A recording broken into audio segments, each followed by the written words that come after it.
ভোটের আগে মতুয়া ভোট ব্যাংককে কাছে টানতে এবার সক্রিয় রাজনৈতিক দলগুলি। সেই প্রেক্ষিতে সিপিএম এর বাংলা বাঁচাও যাত্রা পৌঁছায় গাইঘাটায়। গাইঘাটা থানার সামনে আয়োজিত হয় তাদের মতুয়া সমাবেশ। এই সমাবেশে উপস্থিত হন সিপিএম নেতৃত্ব মীনাক্ষী মুখার্জি, মোহাম্মদ সেলিম, সুজান চক্রবর্তী ও দীপশিতা ধর। তার বক্তব্যের পর ঠাকুরনগর ঠাকুর বাড়িতে গিয়ে হরিচাঁদ ঠাকুর, শান্তিমাতা ও গুরুচাঁদ ঠাকুরের মূর্তিতে মাল্যদান করেন সুজন চক্রবর্তী ও মীনাক্ষী মুখার্জি। এরপর ঠাকুরনগর থেকে যাত্রা বেরিয়ে চাঁদপাড়া হয়ে বনগাই কৃষক সমাবেশ হয়। গাইঘাটার মঞ্চ থেকে এসআইআর ইস্যুতেও সরব হয় সিপিএম নেতৃত্বরা। সব মিলিয়ে ভোটের আগে মতুয়া এলাকায় সিপিএম এর রাজনৈতিক তৎপরতা যে নতুন মোড়ে বাড়ছে তা আরো স্পষ্ট করে দিয়েছে।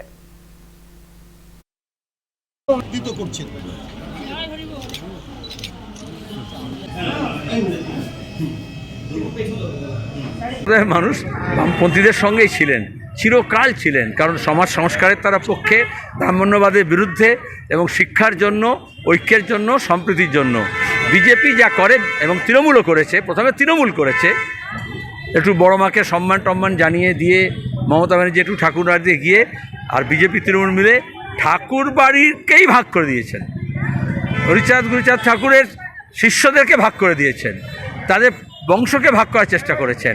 আমরা মেল করাচ্ছি, যখন আমরা ছিলাম তখন এই ভাগাভাগি ছিল না, আবার আমরা আসছি, এই ভাগাভাগি থাকবে না। যারা সেদিন অনুপ্রবেশকারী বলে মতুয়াদের দাগিয়ে দিয়েছিলেন, উত্তর তাদের দিতে হবে।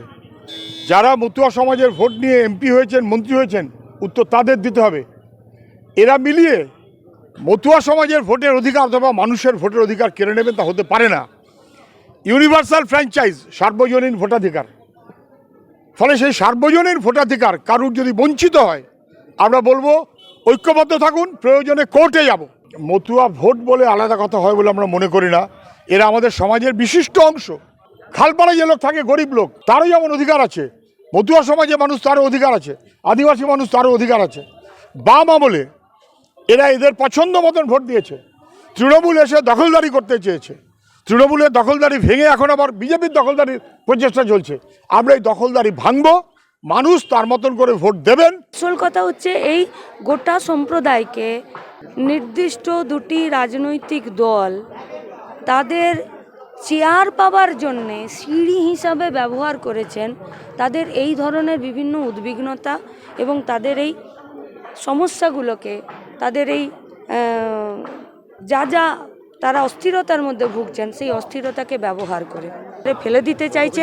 আমরা বাংলা বাঁচাও যাত্রাতে এনাদের সবাইকে বলতে চাইছি, এক থাকুন, আমরা সঙ্গে আছি, গোটা পশ্চিমবঙ্গ আমরা এক থাকার চেষ্টা করছি।